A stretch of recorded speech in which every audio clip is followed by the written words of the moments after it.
প্রথমেই কবিতা উৎসব এডুকেশনের সকল দর্শক বন্ধুদের শুভেচ্ছা, ভালোবাসা, প্রীতি, নমস্কার ও সালাম জানিয়ে আরম্ভ করছি আজকের ধারাবাহিক সম্পাদকের সিন্ধুক খুলে। আজকের পর্বে রয়েছে বরাকের নতুন দিগন্ত, এই সংখ্যা নিয়ে অতি সংক্ষিপ্ত আলোচনা। 29 আগস্ট থেকে 4 সেপ্টেম্বরের সংখ্যার নিয়ে কিছু কথা বলতে যাচ্ছি। এই সংখ্যার সম্পাদকীয় অত্যন্ত মূল্যবান। বরাকের নতুন দিগন্ত সম্পাদকীয়তে আমাদের বারবার পরামর্শ দিয়ে যাচ্ছেন। এই সংখ্যাও অন্য সংখ্যার মতো সমৃদ্ধ সম্পাদকীয় রয়েছেন। সম্পাদকীয়তে সম্পাদক যে পরামর্শ দিয়েছেন তা যথাযথ, তা পড়ে নিচ্ছি। তার সম্পাদকের মূল যে বিষয় ছিল তা পড়ে নিচ্ছি। বরাকের নতুন দিগন্ত পক্ষ থেকে পরামর্শ: প্রশাসনিক উদ্যোগ, শহরের কেন্দ্রস্থলে অযথা বার লাইসেন্স প্রদানের বিরুদ্ধে কঠোর পদক্ষেপ নিতে হবে। তাদের এই কথার সঙ্গে আমরা সহমত ব্যক্ত করি। অভিভাবকের ভূমিকা সন্তানদের খোলামেলা আলোচনা করে নেশার ক্ষতির দিক তুলে ধরা প্রয়োজন। তা ঠিকই কথা বলেছেন সম্পাদক। শিক্ষা প্রতিষ্ঠানের উদ্যোগ, স্কুল, কলেজ, বিশ্ববিদ্যালয়ে সচেতন কর্মশালা ও সৃজনকর্ম ও সৃজনশীল কাজকর্ম বাড়াতে হবে, তা যথাযথ তিনি প্রস্তাব দিয়েছেন। সংস্কৃতির বিকাশ, সাহিত্য, সঙ্গীত, নাটক, ক্রীড়া ও বিশেষ করে চা আড্ডার মতো সুস্থ বিনোদন ক্ষেত্রকে উৎসাহ দিতে হবে, তা ঠিকই সম্পাদক লিখেছেন। সামাজিক সংগঠনের ভূমিকা, গণ আন্দোলনের মাধ্যমে নেশামুক্ত শিলচর করার পথে এগিয়ে আসা জরুরি। চারিদিকে নেশার বেড়ে যাচ্ছে, ছেলেমেয়েরা পথভ্রষ্ট হচ্ছে, সেই সময় সংগঠকের ভূমিকা প্রয়োজন, গণ আন্দোলন গড়ে তোলা দরকার। তিনি যথাযথ সম্পাদকীয় লিখেছেন। বরাকের নতুন দিগন্ত অনলাইন অফলাইন সাম্প্রতিক সময়ের স্থানিক সংবাদের পাশে আন্তর্জাতিক সংবাদও রয়েছে।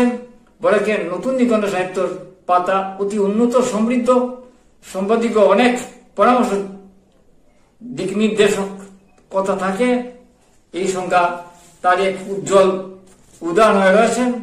আমি পড়ে নিচ্ছি। কবিতার সঙ্গে কিছু কিছু কথা বলে যাচ্ছি। বিস্তারিত আলোচনা করার অবকাশ নেই, সময় দিকে বিবেচনা করে সংক্ষিপ্ত আলোচনা করতে যাচ্ছি। শ্যামল বণিক রঞ্জন কবিতা লিখেছেন দাগ দিয়ে যাও। শ্যামল বণিক রঞ্জন লিখেছেন দাগ দিয়ে যাও। দাগ দিয়ে যাও, এই দাগ শব্দটাকে তিনি বারবার অনুপ্রাসের মাধ্যমে ডিকশন করে কবিতার ব্যঞ্জনা বাড়িয়ে দিয়েছেন। আর পড়ে নিচ্ছি, দাগ দিয়ে যাও। যদি দাগটার থেকে দারুণ কিছু হয় তো সে দাগে আর কিসে বলব হয়। দাও না আরো দাগ কেটে গো সরল হৃদয়ের মাঝে, সকাল দুপুর বিকেল কিংবা নিঝুম সন্ধ্যা সাঁঝে। দাগ দিয়ে যাও মনের মাঝে স্বপ্ন আশার মূলে, ইচ্ছে মতো দাগ দিয়ে যাও ভালোবাসার ফুলে। দাগ দিয়ে যাও চলার পথে, ফাগুন বেলার প্রাতে। দাগ দিয়ে যাও তোমার প্রাণে বাড়ানো দুই হাতে। দাগ দিয়ে যাও দুটি বিশ্বাসী বুকে। দাগ দিয়ে যাও যত পারো বন্ধু মনের সুখে। অর্থাৎ কবিতা নিয়ে নানান আঙ্গিকের পরীক্ষা নিরীক্ষা অনেকে করেন। এই কবিতার মাঝেও শ্যামল বণিক রঞ্জন তিনি দাগ দিয়ে যাও শব্দকে দিয়ে একটা ব্যঞ্জনা তৈরি করেছেন, একটা বার্তা দিয়েছেন। আমি পড়ে নিচ্ছি। অর্জুন চন্দ্র দেবনাথ এর গদ্য শৈলী ও ভাষাগত সমস্যা প্রবন্ধ পড়ার অবকাশ নেই, তাই মূল বিষয়টা আমি দেখতে পেয়েছি। তিনি অত্যন্ত তাত্ত্বিক লেখা লিখেন, তার আগেও তার লেখা পড়েছি। অর্জুন চন্দ্র দেবনাথের গবেষণাধর্মী তাত্ত্বিক লেখা। আমরা পরে সমৃদ্ধ হয়েছি। ইতিপূর্বেও লেখকের রচনাশৈলী ও গদ্য আঙ্গিক নিয়ে আলোচনা করেছি। লেখক সবসময় পরিশ্রমী, নিষ্ঠাবান, এই লেখক তার প্রতিনিধিত্ব করেছেন। বিপ্লব চক্রবর্তী সাম্প্রতিক বাংলা সাহিত্যের এক উজ্জ্বল কথা সাহিত্যিক। তার অতি উচ্চমানের রচনা 19 পয়সার সিনেমা। আমরা অন্য কোনো পর্বে শুধু বিপ্লব চক্রবর্তীর উপন্যাস নিয়ে আলোচনা করব, এখানে সময় নেই। পরিসংখ্যায় আমি একটু স্পর্শ করে যাচ্ছি মাত্র। সময়ের পদাবলী কবিন্দর লিখেছেন কুমারঘাট থেকে। চারদিকে খুব জমজমাটি অন্ধকার। কবিন্দর কুমারঘাটে লিখেছেন সময়ের পদাবলী।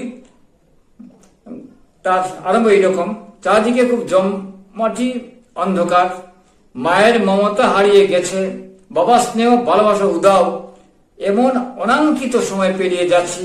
এই শতাব্দীর মানুষ, পাশে পড়ে থাকা আহত মানুষের আর্ত কলরব কেউ শুনে না এখন। আমরা এত সেই আধুনিক শরীর প্রদর্শনে মশগুল, অথচ চাপা পড়ে আছে সময় তার আর্ত বিনয়। আমাদের বিবেকে এসে খেলে না সহানুভূতি। সময় চলছে লাইফ সাপোর্ট দিয়ে, কেউ কারো নয়। আমাদের খাই আরো আত্মকেন্দ্রিক প্রজাপতির ডানায় লেগেছে ভুর, যাকে সকাল বলতে ভয়। একটা আশঙ্কা তিনি ব্যক্ত করছেন তার কবিতার ভিতর।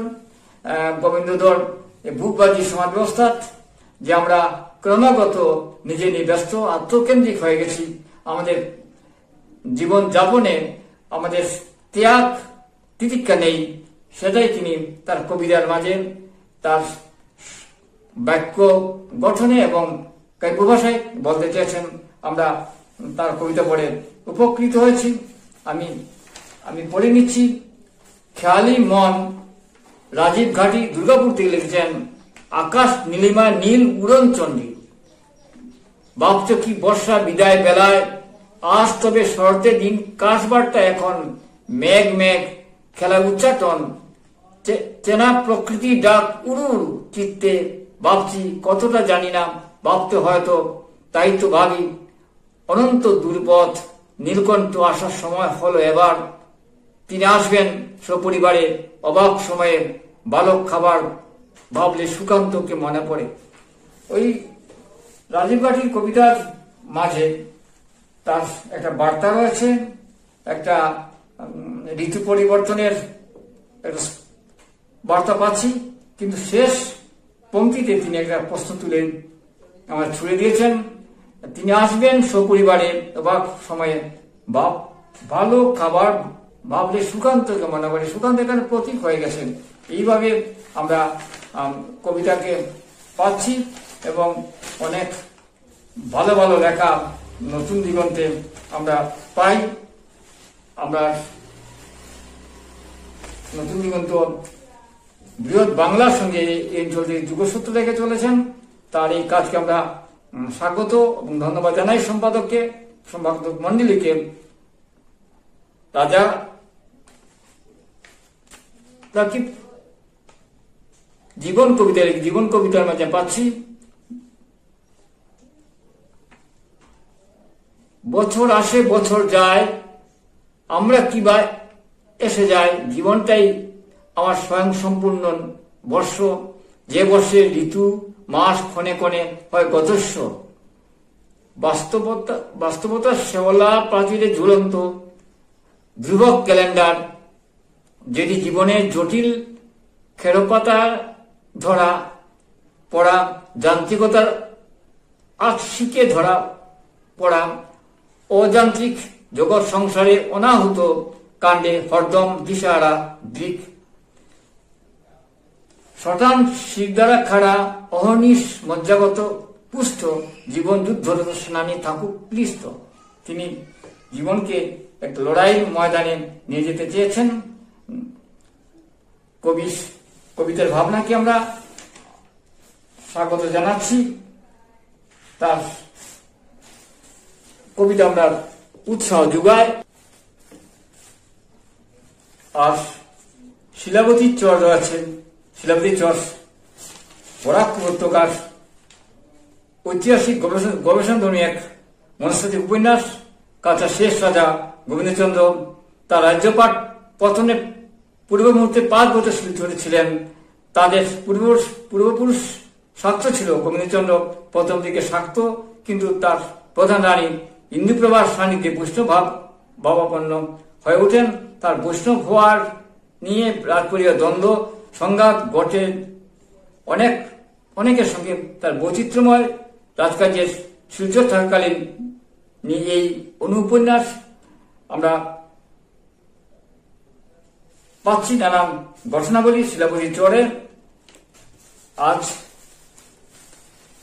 বরাকের নতুন দিগন্ত তার স্বাভাবিক নিয়মেই তার সুন্দর একটি পরিচ্ছন্ন কাগজ করে চলেছে। তার জন্য অবশ্যই কৃতিত্বের দাবিদার নতুন দিগন্ত প্রকাশনীর কর্ণধার মিতা দাসপুর প্রকাশক, তিনি কবি ও প্রকাশিকা। তার দৃষ্টিভঙ্গি উদার থাকার জন্যই তিনি 3 ভুবনকে ধরে রেখেছেন তার কাগজে। আমরা ইতিপূর্বের সংখ্যাও দেখেছি, 22 আগস্ট থেকে 28 আগস্টের সংখ্যায় অনেকগুলো ভালো লেখা আমরা পেয়েছি। 22 আগস্ট থেকে 28 আগস্টের সংখ্যায় অনেকগুলো সমৃদ্ধ রচনা পেয়েছি। কানাইলাল জানার লেখা পেয়েছি, অসাধারণ গতিশীলী সেই লেখাটি ছিল ট্যুরের আনন্দ। এই ট্যুরের আনন্দের মাঝে একটা বৈচিত্র্য গদ্যশৈলী কানাইলাল জানা অত্যন্ত ভালো গদ্য লিখেন এবং অত্যন্ত পরিশ্রমী এবং নিয়মিত লিখে চলেছেন কানাইলাল জানা। তার নানান লেখার সঙ্গে আমি পরিচিত। তিনি বিভিন্ন মাধ্যমে অনলাইন অফলাইন লিখে চলেছেন। এই লেখাও ট্যুরের আনন্দের টঙ্কি ট্যুরের আনন্দ, এটাও একটা ভিন্ন মাত্রার লেখা। ট্রাফিক বনাম জীবিকা এই সংখ্যার সম্পাদকীয় মাঝে সত্য করে তিনি উন্মোচন করেছেন। সম্পাদকীয় রাজমণি শইকিয়া গোলাপের একটি শহর, একটি গদ্য অত্যন্ত সুন্দর, অন্য আঙ্গিকে কাব্য ভাষার নান্দনিক গুণ এই কবিতার মাঝে প্রতিফলিত হয়েছে এবং সব দিক থেকে ভালো একটা কবিতা হয়ে উঠেছে। অপূর্ব কবিতা কথন ছিল। দেবেন্দু দত্ত অপেক্ষারত কবিতার মাঝে তিনি রোমান্টিক ভাবনা আমরা প্রকাশ পাচ্ছি। হয়তো কবি নতুন, তার কবিতার ভিতর এই কিছু স্বপ্ন আপ্লুত রয়েছে। ছড়ার খুঁজে অর্চনা দাস অসাধারণ ছড়া লিখেন। অর্চনা দাস, তার আগে অনেক ছড়া পড়েছি, তার যথাযথ মূল্যায়ন হয়নি এই অঞ্চলে, কিন্তু তিনি ভালো লিখে চলেছেন। অসাধারণ ছড়াশিল্পী তিনি, ছড়ায় নিপুণ, ছন্দে নিপুণ।